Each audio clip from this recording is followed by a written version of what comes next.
Nancy, that was a tour de force. What? It was a tour de force. It was an incredible, breathtaking ride and a very interesting, thought-provoking, amusing, reflective, so many. Thank you very much. You're welcome. We have a chance for us in the audience over here and the online audience. Simone will read out any questions or comments. Do not be shy. This is our moment to have a chance to interact with Nancy. I have several questions. I will save them for a moment. I see a hand up there. We have mics coming around. Tell us your name and institution. Hello, my name is Benjamin Ushtel Pierce, and I'm the Marketing and Development Coordinator for Harvest Plus, which is a program here at IFPRI that works to promote more nutritious varieties of staple crops. I had a quick question for you with regard More nutritious variety of what? staple crops, so more nutritious maize, corn, Oh, potato, okay. wheat that have certain micronutrients in them, like vitamin A, iron, and zinc, that are really essential for people's health. And a lot of the time, these micronutrients are missing from the diets of smallholder farmers in Africa and South Asia. So we have a specific product, which is a more Speak into the nutritious. mic. Oh, we have a specific product, which is a more nutritious variety of that staple crop, and we're working to promote that specific product. My first question with regard to my work is, we are doing a social marketing training next week in Nairobi with all of our marketers who work in all of our different target countries. I would like to ask if you have some insights into what the best way would be to discern the motivations of a target audience. A lot of the time in your presentation, you showed specific target audiences and what you were asking them to do, and there was always some key motivation in there, whether it was the daughter and mother hugging the dad or these other things. So how do you find that key motivation? Okay. And then one more question is just Harvest Plus is lucky enough to have a specific product that we promote, but a lot of the time changing diets, there's not always a specific action that we're looking for. And I'd read something interesting saying that the only time we were able to get mass changes in people's diets was around when World War I or II, when the United States hired Margaret Mead, an anthropologist, to try and understand people better and try to use their human motivations to promote different diets. So I was wondering if you could explain why changing diets might be a bit different than some other behavior changes. Well, let's go the first one first. And I make a distinction that I'll make for you between, there are three things we want to know from our target audience. We want to know barriers, benefits, and motivations. So you asked about motivations, but I want to do it together if I could. What the ideal thing is, if you can get your target audience into a room, focus group, if you want to call it that, even one-on-one interviews are okay. Be sure that you've got the show me group that you're interviewing, make sure you've got the help me group that you're interviewing. You don't want to interview the make me's, you want to interview the help me's. So you want to interview somebody who's not doing the behavior that you want, and they don't think it's a bad idea. So you got to get the nayers outside. There's three questions that I love to ask them. What are some of the reasons that you might not do this? Or what are some of the reasons that you haven't done this in the past? And keep going and keep going and going until you can't find, and they can't think of another thing. Now, the only good way to prioritize those would be to do that with a large enough number that you could get these prioritized. So the ideal is to use that methodology to then get a list and then quantitative research to rank those. Because I consider every single one of those barriers an important thing to look at. In fact, I will get the answer here, but I look at the barriers like in the bowling alley. They're like those things at the end, the pins. They're like the pins at the end. And you've got 4 balls to knock them down with, the 4 Ps. So every single one of those is important. You're going to have to take every single one of them seriously, even if you don't think it's a big deal, especially the ones that turn out to be at the top. The second thing you find out is, well, what do you want from this? What can you imagine would be in it for you to do this? What do you want out of it? That's benefit. And really and truly, that is not often the same as it is for you, the social marketer. We must listen very carefully to what's in it for them to do this. Oh, then I get to save the salmon for dinner. That's what's in it for me to remove my bulkhead, not the other way around. It's not going to save the salmon for the salmon. So that's benefit. The third one, motivation. So this is a really important question. What I like to ask is, what could somebody say to you or give you or show you that would make it more likely that you would do this? Because when they do that, they're going to be covering all 4 Ps. What if someone could say to you is obviously the promotion. What could they give you? Could be a price incentive, or it could be a product.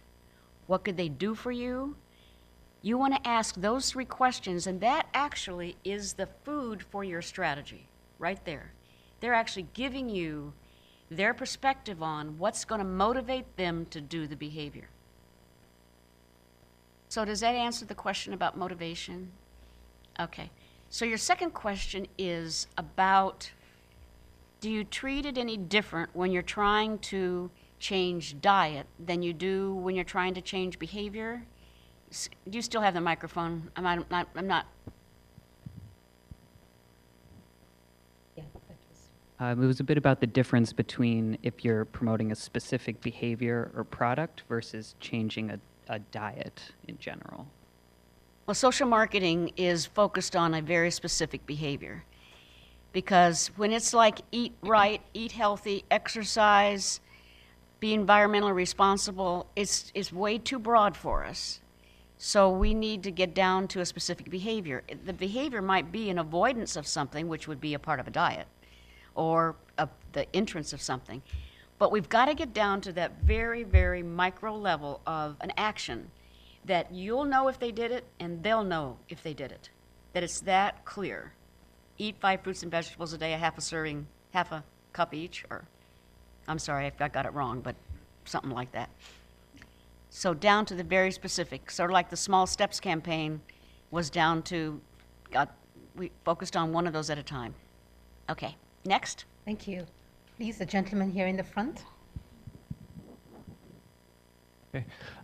Brian Bruns, work as a consulting sociologist, mostly on water management and community participation, but as a Peace Corps volunteer, I actually worked for Michai Viravaitia, who you talked about with the condoms and so on. And I guess challenge or question a little bit, you repeated, focus on one message and so on. But as I understand it, actually most of the impact on reducing birth rates in Thailand actually came through tubal ligation, female sterilization. So the condoms and everything is what gets the attention, and it's fun and exciting, and it helped desensitize and open up discussion. But at least the arguments I've heard, it was a different behavior that really made the impact. So how do you frame a strategy if, there's something, one part of it may make a bigger difference, but some other things may be much more effective in getting people's attention and building a pathway for people to be more open to a change? Well, it makes me think of the foot in the door versus the door in the face theory. Have you heard of that?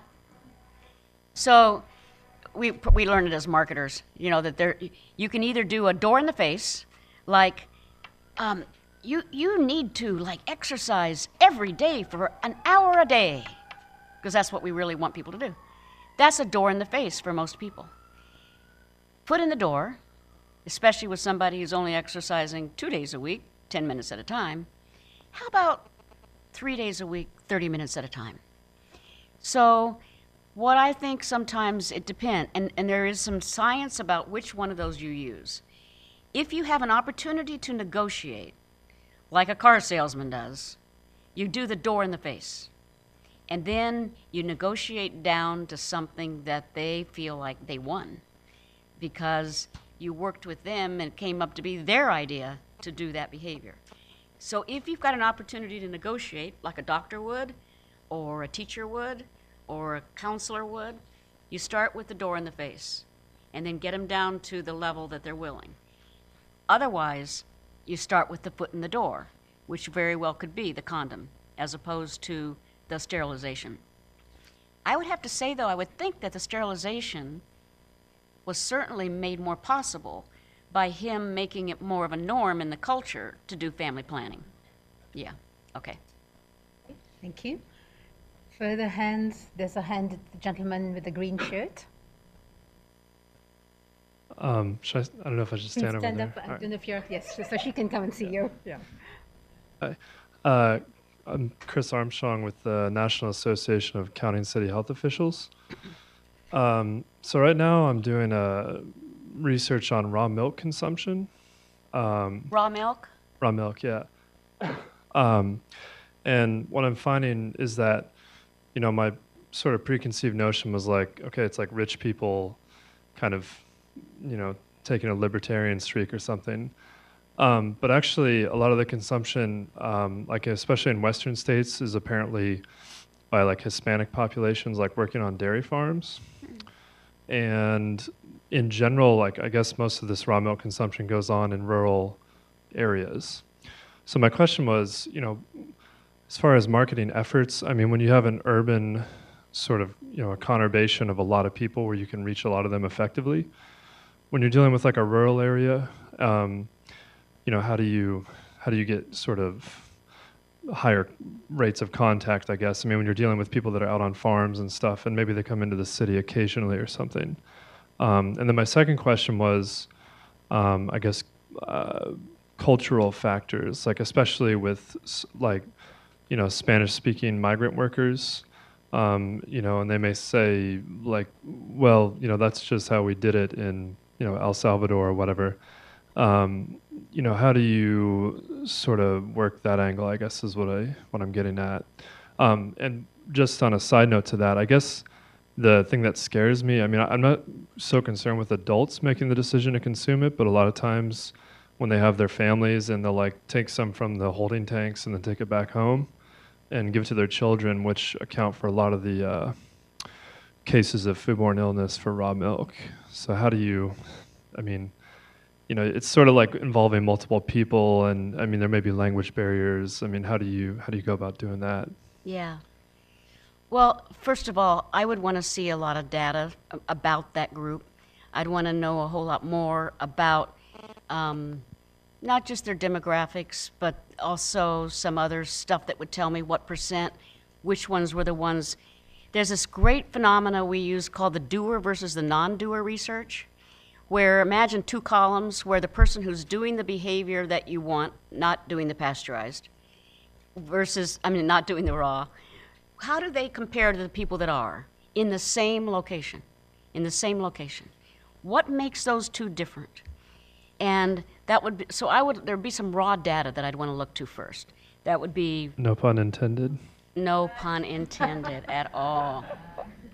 But the other thing that comes to my mind, because I think of places like Africa, where a lot of social marketing is done through phones, because the phones, the mobile phones, are more accessible than many other things, including clothes.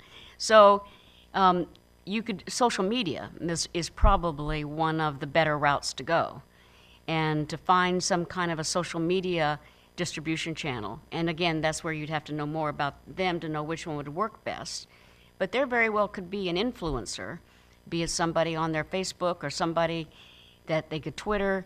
If you could find it, I would want you to find, since they kind of sounds like they must know each other somewhat, Yeah. I'd love for you to find an influencer in the non-user group who could use social media, someone that's a credible messenger for that group.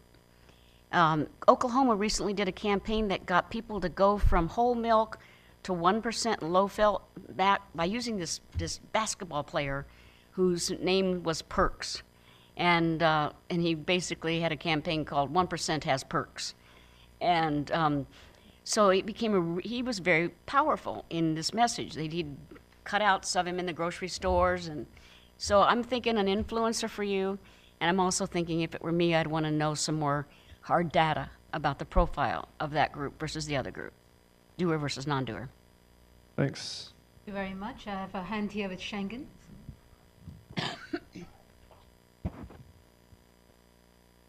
Well, thank you, Nancy. This is very eye-opening. So we have been very frustrated that we have produced good research results, but sometimes it's very difficult for us to communicate to general audience, particularly policymakers, politicians. Firstly, it's very difficult to communicate policy. What is policy? International Food Policy Research Institute. So it's easier to communicate hunger, malnutrition, or obesity than policy. So something sort of very abstract, very vague, that's a challenge we face. The second challenge is how do we deal with politicians, parliament members, senators, decision makers in the private sector? So how can we really make sure that our research results can be communicated to politicians, decision makers through some sort of non-abstract languages? I don't know whether you have any advice. You have been working for more than 1,000 civil societies. Any advice we can move forward? Okay. I look at policymakers no different than I look at individuals, behavior change. They're just upstream versus downstream. It's the exact same model. I want to know what are their barriers to the policy that you would like to see them have, and what could they see in it for, do they see the benefit of that policy, and what would motivate them to adopt a policy. Those three questions. Then I always like, and I do this with our state legislature, I like to show them that curve that I showed at the very beginning. Right now, the reason that we need to do this policy is because everybody else but the make-me's are doing it.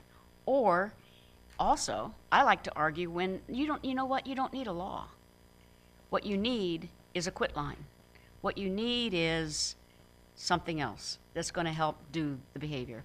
So I'm going to tell you it's the exact same process. We used it when we were doing a campaign to try to make texting a primary law so that you could be pulled over for it. And I went before the committee for the Transportation Committee and said, tell me some of the reasons that you're concerned about having this become a law. And they said, my constituents will be really mad at me. They're going to tell me that the next thing I know, you'll be telling me I can't put on lipstick or eat a hamburger when I'm driving. Okay, anything else? And so I listened to them, and then I went away and I came back with research that showed why texting was different than lipstick and hamburgers. And because it uses more of the distracting mind as well as physical, kinesthetic, as visual. And that's the reason why hamburgers and lipstick are not as scary. And that's something you can say to your constituents. They passed the law. And I say that it really demonstrated it's the exact same process for me. Those three questions of your target audience relative to something you'd like to see them do. Hope that helps. Thank you. Simone, do we have online questions or comments? We do. We have a question from Twitter, and the question is, how do you convince your colleagues to implement social marketing techniques? For example, behavior change tips for behavior changers. Well, I'm going to sound like a broken record. I'd sit with them over coffee and say, what are some of your concerns about using social marketing? And I'll tell you one that I've heard. It sounds like nanny state stuff to me. Sounds like government, controlling us, and that doesn't sound very good. So they're worried about what other people will think of the word. So I'd use the same exact process. So, what can you see any benefits in using social marketing? And if they can't, share some. And so what are some of the things that would have you be more likely to use it? Well, maybe if I understood it. Okay, give them a laminated sheet. So all I know to do is those three questions for each audience that you want to change their behavior. You have one more question and comment also, Simone? We do. So a second question, this was in reference to, I guess, your social marketing 101 slide about start with the target audiences most ready for action. And the question is, so the show me's only or the help me's too? Oh, that's very good. If it's a brand new behavior, like what is something recently that all of a sudden it's good for us to do that we never thought about it before, or it's bad for us to do? I'm not thinking of anything. If this is a brand new idea, the show me's are the ones that are ready for action. If this has been out there for a while, the show me's have already adopted the behavior, then the help me's are the target audience. So it often depends upon how long the behavior had been out there as a desired behavior and how much effort and energy had been put behind it. But in the ideal world, I'd love for you to know on any given behavior, how many people are currently doing it, who are those people, how many people think it's a good idea but not doing it, and how many people not at all likely, and I'd love for you to see the profile of each of those three groups. Thank you. I think I see a hand at the back, and then we'll come to the front in a moment. Yeah, hi. My name is Jane. I'm a freelance consultant. There was this commercial or this advertised for the seat belts, and I was just wondering in terms of the scariness, you're talking about the door in the face or the foot in the door, and there was a campaign in New Zealand, I think, where they were showing these accidents of not wearing a seat belt, where they were basically seeing the body impact, very descriptive. And the same, you know, if you buy cigarettes in Asia, in some places you see these lungs that are like very descriptively totally disintegrated and so on. So when can you use these kind of like scary methods? When are they, I don't know, say justified, and when are they forceful? I mean, how do you know when to do it? That's a really good question, and there is some really good research about it, and I'll boil it down for you to this. When the person is concerned, fear is not a good way to go. So if they're already, if they're already in that awake state, people are in one of four states. Remember the pre-contemplation? They're in pre-contemplation, which means not thinking about this, or that's a stupid idea, or I tried it once and I don't believe it. That group actually is a group that will respond to the fear. It wakes them up. Think of it as waking them up. If they're sound asleep relative to the behavior, fear will wake them up. If they're awake and scared, don't scare them anymore. That could immobilize them. That could actually have them discredit you because they don't want to believe what you just showed them. If they're already concerned, meaning they're contemplators, that's when you don't use the fear appeal. So fear is for those who are sound asleep or had no idea this was a big deal. You wake them up, and then you move on to what it is that they should do, where they can do it, how they can do it. That help? There was a gentleman here. More? Go ahead if you want to take that. Yeah, I just wonder. Speaking to the mic. Okay. How do you define those who are sound asleep? Well, I'm going to talk ideal. You do a survey that determines, you have a question that says, is this something concerning you, or blah, blah, blah, blah, blah. You get the concern level, and then you sort them into three groups. Not at all concerned, somewhat concerned, very concerned. And then you look at their profile, and that'll tell you who they are, demographically, geographically, psychographically, and other related behaviors. So you get the profile of them. Thank you. Okay. Thank you. You had your hand up too. Mic is coming your way. Hi, my name's Patrick. I'm a research associate at Vanguard Communications and also finishing my master in public health with a focus in social marketing. And so my question is about evaluation. You talked a lot about communicating return on investment. And in most of the slides, it was presented either in terms of dollars or behavior change. And I'm wondering if you found that presenting it a certain way works better for certain audiences. I think if you can get it down to the cost of one behavior change, that's the most that is the most useful metric.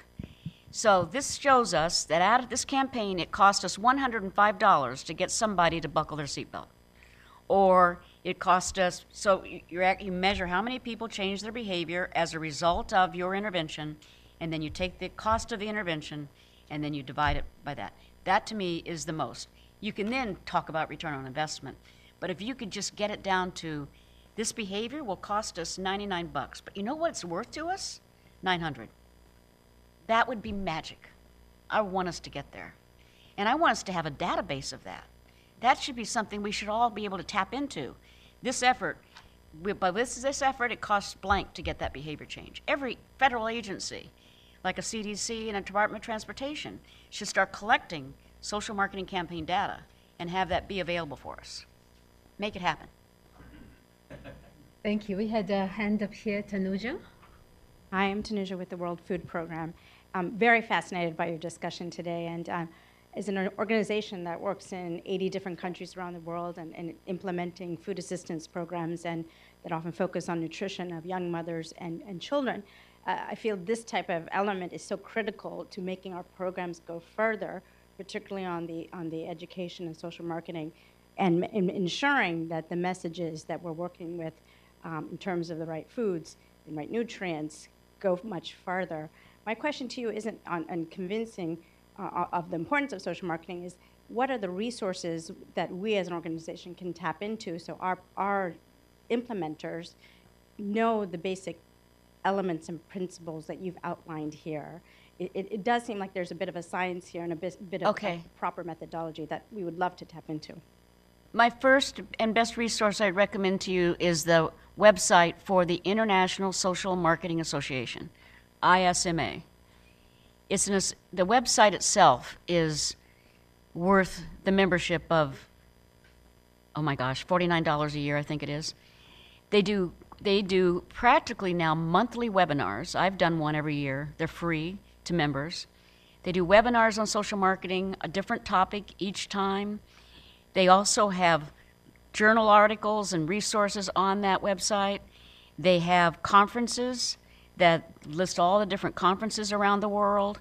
And then they also have academic courses and workshops listed on the website. So I think that'd be my major recommendation to you. Get onto that one. ISMA, International Social Marketing Association. It's actually based here in the U.S., and you could Google ISMA and you'll be there. Is anybody else here an ISMA member? Okay. You're getting some converts over here.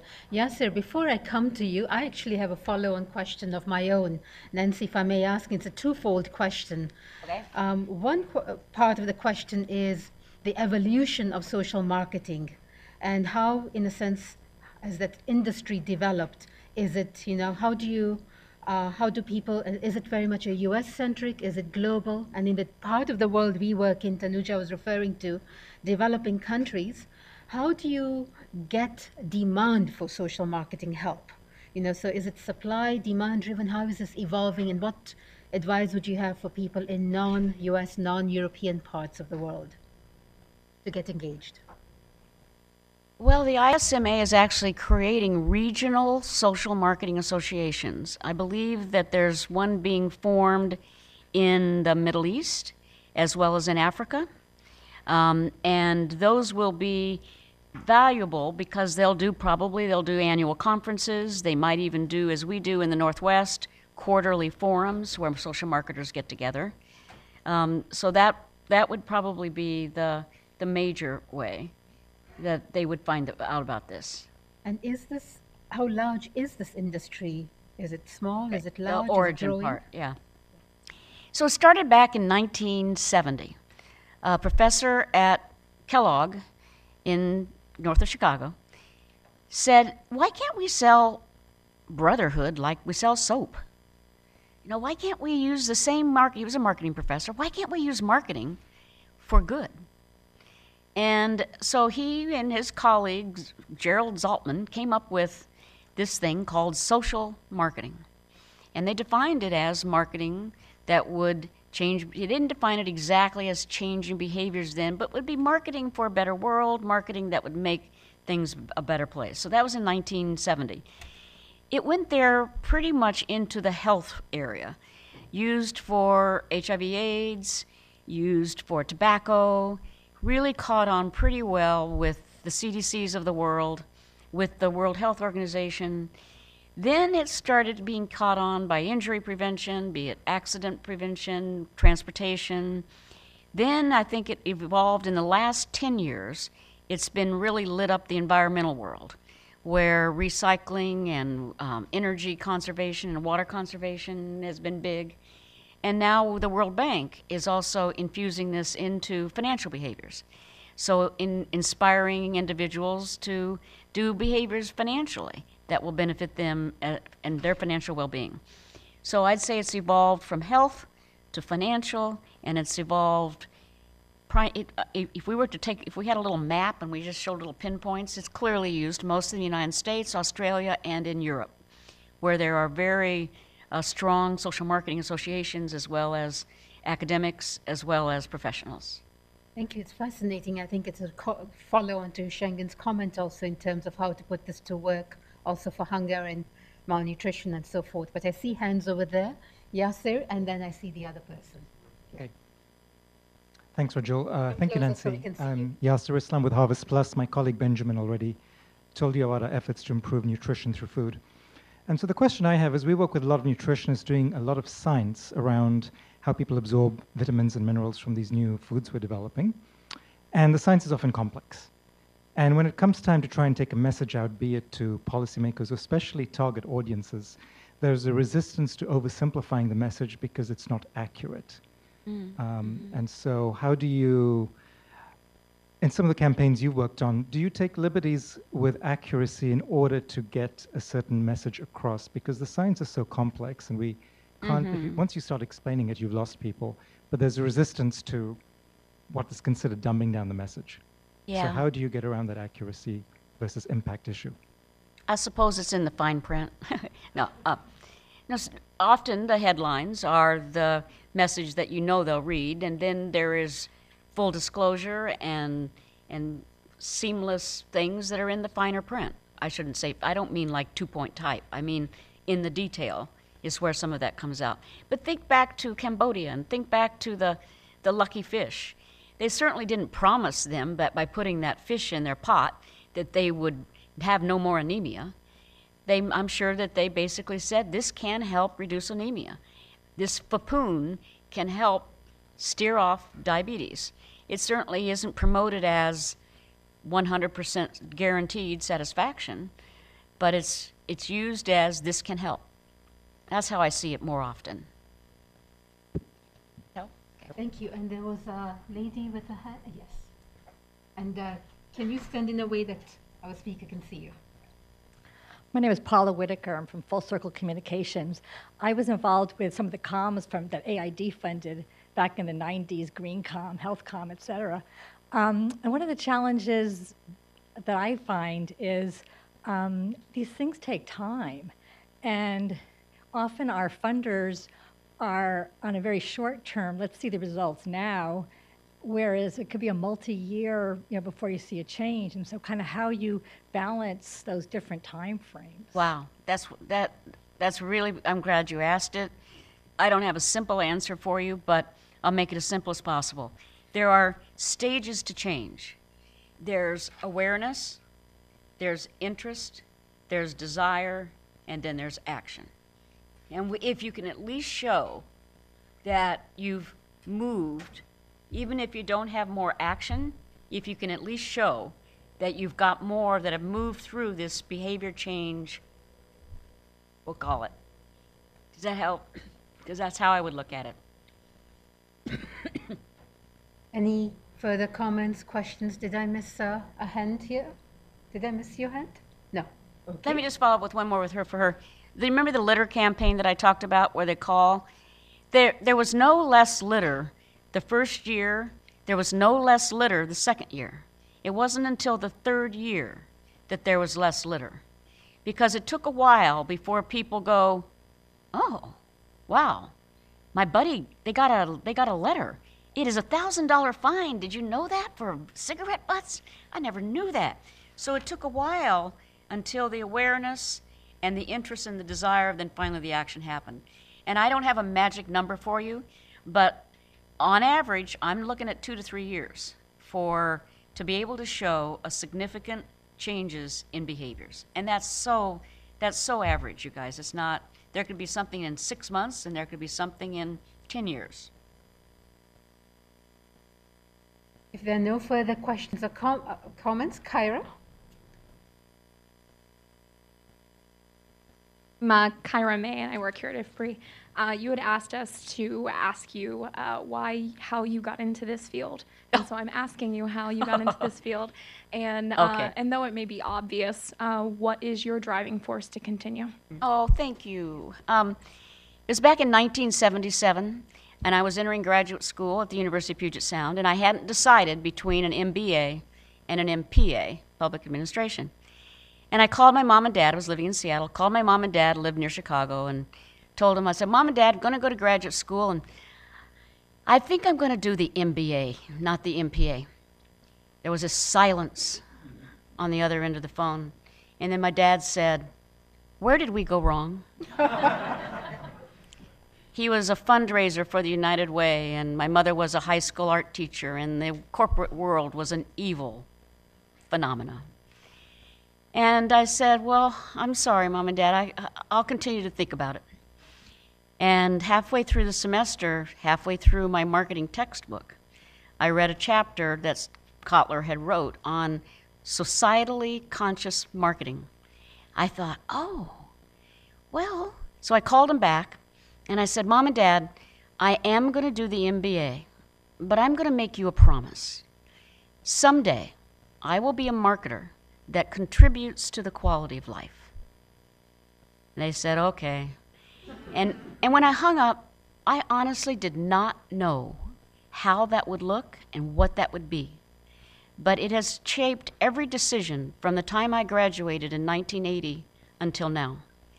Every time, first place I went after graduate school was to a market research firm, because I believe that every great marketing effort is based on insight into the target audience, the marketplace, and the competition. I was there for 3 years, and I had 2 accounts I worked on. One was Metro Transit, and one was a bank. I loved the transit stuff. I could not wait to get back the tables, to be able to look at riders versus non-riders, so that I could go to Metro and tell them, this is what your non-riders look like, this is what your riders look like. Here's where you can find more of the people that look like your riders. Here's why people take the bus. This is what we should appeal to them for. Could not wait. The bank stuff was really boring. It was, how much can we raise our overdraft fee before they'll switch to the other bank? And I knew that was important, but I was so bored by it. I was there for 3 years, and I felt like, okay, I probably should get out of the supplier side and get onto the client side. And I interviewed for a job at the bus, Metro, and at the bank. And I was offered a job at each one of them, and it was a Friday. And I needed to let them know on Monday, and I didn't know what to do, so I spent the weekend thinking about it. And I went shopping for a coat. And when I went up to the coat rack, there was a coat that was like green, nubby, looked like it just came off of a hand loom. I thought, oh, if I go to Metro, I can buy this green, funky coat. But if I go to the bank, I'm going to have to get this camel hair, button-down, straight coat. Oh. And then I thought about it, and I thought, you know, I've only been out of graduate school for 3 years. Where am I going to learn the most about marketing? The bank had about a $500,000 a year marketing research budget. They were hiring people from Procter & Gamble because the financial institution industry was being deregulated. Metro Transit, there weren't very many people there that had ever even had a marketing degree. And the budget was more like $50,000 a year for research. So I took the job at the bank, even though it was not, at the time I thought NASDAQ was a nasal spray. I went to the bank and I was there for 7 years. And I learned research, I learned advertising, I learned product development. And I was the marketing director there when we were bought by a bank from out of the state.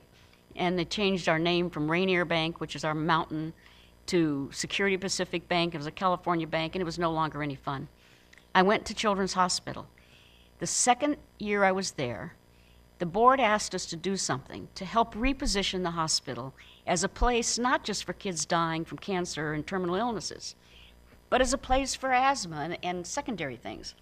So I researched the leading cause of injury-related deaths for kids in our state. And it was car seats and that kind of a thing. But there was already a lot of stuff happening on that. Second leading cause was drowning. So I went back to the board and I said, we should do a campaign to get kids to wear life vests. And then people will see us in the area of prevention. Well, we increased LifeVest usage from one summer to the next by more than 25%. We did observation research. We had LifeVests on the beaches for people to borrow. It became and started to become a norm. And when I saw that 25%, I said, this is what I want to do forever. I want to do marketing that gets people to change a behavior that will improve their life as well as society. And that was in 1993, and I left Children's Hospital, and that's what I've been doing ever since. And what drives me is I want social marketing to be not only I want it to be something that you use all the time, I also want it to be a required course for public health, public administration, and environmental studies. Thank you. Thank you, Nancy.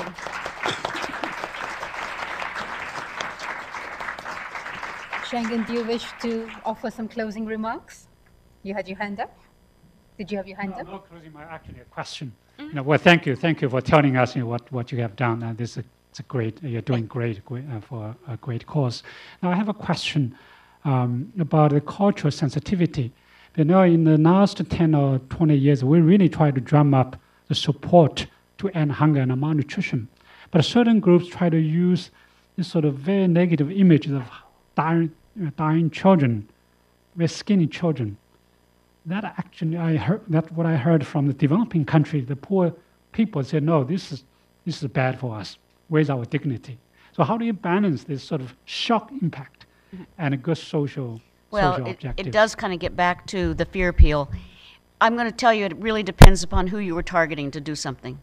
And sometimes you'd have to find out which of those is more motivating. And I don't know the answer because I don't know the audience you were trying. You are motivating the aid agency, but at the cost of the poor, hungry people. Yeah. Not the same. Anyway, that's something. Ask them what would motivate them. Thank you so much. You're truly inspired and made us think and made us sort of think of how we can put this to work for our work. Thank you so much.